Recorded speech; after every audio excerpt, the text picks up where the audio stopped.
This video is sponsored by Card Kingdom. You can visit their store by using my referral link in the description below.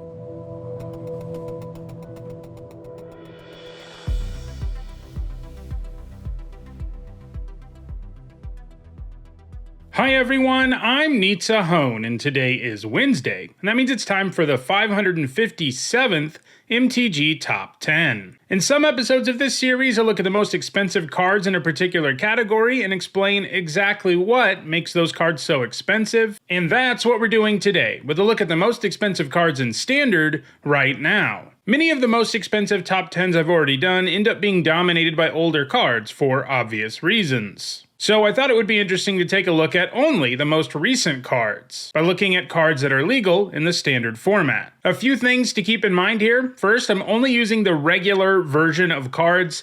In other words, none of the alternate or extended art cards that are all over the place these days are included. This list only contains the base versions of cards that are legal in Standard. Second, I'm only counting the printing of a card in a standard legal set. For example, older versions of Liliana of the Veil don't count just because she received a standard legal reprint. Only the most recent Liliana was considered for this list. Third, the prices in this video are the Card Kingdom near mint price at the time of recording, and it is possible that prices have changed. If you want to own any of these cards, check out the description where you can find a direct Card Kingdom link for every card in the video. Alright, let's take a look at the 10 most expensive cards in Standard right now. At number 10, it is Awaken the Woods from the Brothers' War, which costs about $24. This powerful sorcery creates X 1/1 Green Forest Dryad creature tokens. This is a pretty sweet effect, as you can use it to generate a whole bunch of bodies when you have a lot of mana, and this can help you stabilize and then have a bunch of extra mana on your next turn.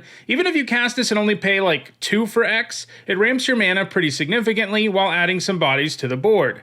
Awaken the Woods hasn't made much of an impact so far on 60-card constructed formats, but it is already making a major impact on EDH. Right now it appears in about 5% of the green decks on EDH Rec, and that number is likely to continue to go up as older decks get taken out of the database and more players realize they should probably be playing this powerful sorcery in most of their green decks. At number 9, it is Urza Lord Protector from the Brothers' War, which costs about $25.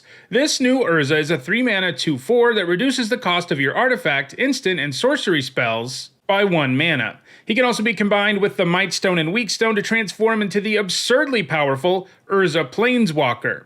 It is pretty hard to pull that off, of course, but when you can, things get pretty silly. So far, Urza Lord Protector has only had a very small impact on 60-card formats, appearing in some control decks in Standard. He's had more of an impact on EDH. There are around 2,000 decks in EDH Rec using him as commander, and he appears in the main deck of about 3% of all Azorius decks.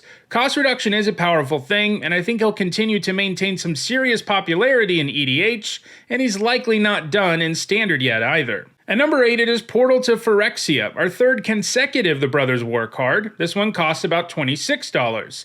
This artifact is extremely powerful, so it's a good thing it costs 9 mana. When it enters the battlefield, it makes your opponent sacrifice 3 creatures, and then during your upkeep you get to reanimate a card from any graveyard. This can really turn a game around, and this is especially true if you can get it down ahead of schedule. Unsurprisingly, the Portal has quickly become one of the best things you can ramp into or cheat into play in multiple formats, including Standard, Modern, Pioneer, Legacy, and Vintage. It's also really great in EDH since its ETB ability affects all of your opponents, and you'll also have many more options when it comes to what you reanimate. It's colorless too, so any deck that is good at making a ton of mana or cheating an artifact into play is pretty happy to play the Portal. It's likely that it continues to be in high demand in both 60-card formats and EDH. At number 7, it is the Wandering Emperor from Kamigawa Neon Dynasty, who costs about $27. This powerful planeswalker has a +1 that puts a +1/+1 counter on a creature, and gives it first strike until end of turn. She has a -1 that makes a samurai token, and a -2 that exiles a tapped creature and gains you 2 life. While these abilities would all be pretty good, even at sorcery speed, the Emperor gets a massive boost out of the fact that she has Flash, and if she entered the battlefield on a turn, she can use her loyalty abilities at instant speed. The counter and first strike option make for a great combat trick that will help a whole lot of creatures win combat. With her -2, you can remove a problematic attacker, and her -1 can add to the board.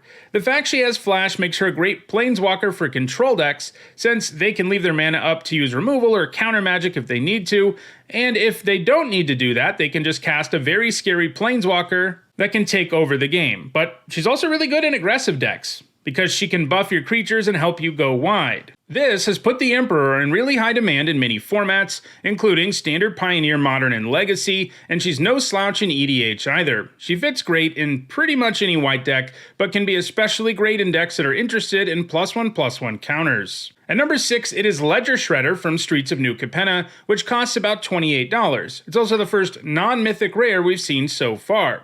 Of all the cards we've seen, the Shredder is the most heavily played in EDH and has also had the most multi-format success. This is what has allowed it to be more expensive than so many mythic rares that are in Standard right now. The Shredder is a 2-mana 1/3 flyer that connives anytime any player casts their second spell in a turn. This means it both rewards you for playing multiple spells and punishes your opponent for playing multiple spells, and that's a nice combination.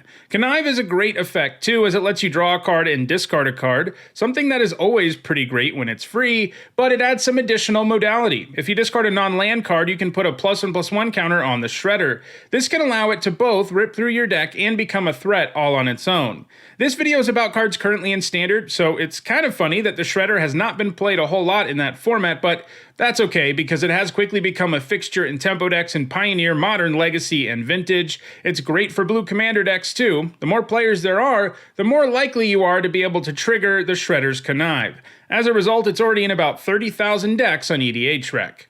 At number 5, it is Kamigawa Neon Dynasty's Fable of the Mirror Breaker, which costs about $29. Like Ledger Shredder, it is merely a rare, but it's a rare that has had a huge impact on every Magic format. This powerful saga only costs 3 mana and delivers way more than 3 mana's worth of value. Chapter 1 gives you a 2/2 that makes a treasure when it attacks, Chapter 2 lets you rummage up to 2 times, and on Chapter 3 the saga turns into the powerful creature Reflection of Kiki-Jiki, which is a 2/2 with an activated ability that costs 1 generic mana, and you tap the Reflection to make a temporary hasty token copy of a non-legendary creature you control. So to sum up, for 3 mana you get 2 2/2s with major upside, and you get to dig significantly deeper in your deck. And yeah, you do have to wait to get all of the value, but the fact remains, you only paid 3 mana. This insane efficiency is what has made it an important card in every single Magic format. It's already seen play in Standard, Historic, Pioneer, Modern, Legacy, and even Vintage, and in some of those formats it isn't an exaggeration to refer to the Fable as a staple. It is of course also highly sought after in EDH, where it not only offers insane value, but the Reflection's ability to make token copies of things can be really effectively abused with the multitude of cards with Leaves the Battlefield and Enter the Battlefield abilities. At number 4, it is Mondrak Glory Dominus from Phyrexia All Will Be One, our first card from Magic's newest set. It costs about $40. Mondrak is a 4-mana 4/4 that doubles your token output. You can also pay 1 generic and 2 white Phyrexian mana and sacrifice 2 other artifacts or creatures to give it an indestructible counter. Obviously, its ability to double tokens makes it a lot more likely you'll have expendable artifacts or creatures to use that ability. It isn't really a mystery what kind of deck you should be playing Mondrak in, as it is now one of the game's most powerful payoffs for producing tokens. So far, Mondrak hasn't had any significant impact on 60-card formats, though it does have some potential, since it's a very new, powerful card, and token decks have materialized in Standard formats in the past. It immediately generated a ton of buzz among Commander players when it was spoiled, and this is certainly the biggest factor in the card's price. Creature token decks are very popular in the format, and Mondrak is now one of the best commanders for such a deck, and even if you have another commander in mind, there's no reason that any white token deck shouldn't be playing Mondrak. At number 3, it is Bocijou Who Endures from Kamigawa Neon Dynasty. It costs around $43. Like Fable of the Mirror Breaker and Ledger Shredder, Bocijou is a rare that has quickly become a heavily played card in virtually all of Magic's formats, only this is even more true for bocijou. This legendary land comes into play untapped and can tap for green mana, and it has the ability to be channeled for a generic and a green, at which point it destroys an artifact, enchantment, or non-basic land, and lets the controller of that permanent search up a land with a basic land type and put it into play. Bocijou's channel cost can even drop down to a single green if you have a legendary creature in play. In most ways, bocijou is a forest with the major upside of being able to destroy lots of problem permanents. This means you don't give up anything in running bocijou in your deck. Sure, it has the downside of being legendary, so you can't have more than one in play at the same time, but the fact you can just channel it away when that happens makes that kind of irrelevant. One great thing about Channel 2 is that it's much harder to counter than a spell. There is virtually no reason not to be running bocijou in any green deck where it is legal, and that fact is reflected in its high price tag, its massive number of top 8s and 60 card constructed formats, and the over 130,000 commander decks using the card on EDH Rec. At number 2, it is Elesh Norn, Mother of Machines from Phyrexia All Will Be One. She costs about $50.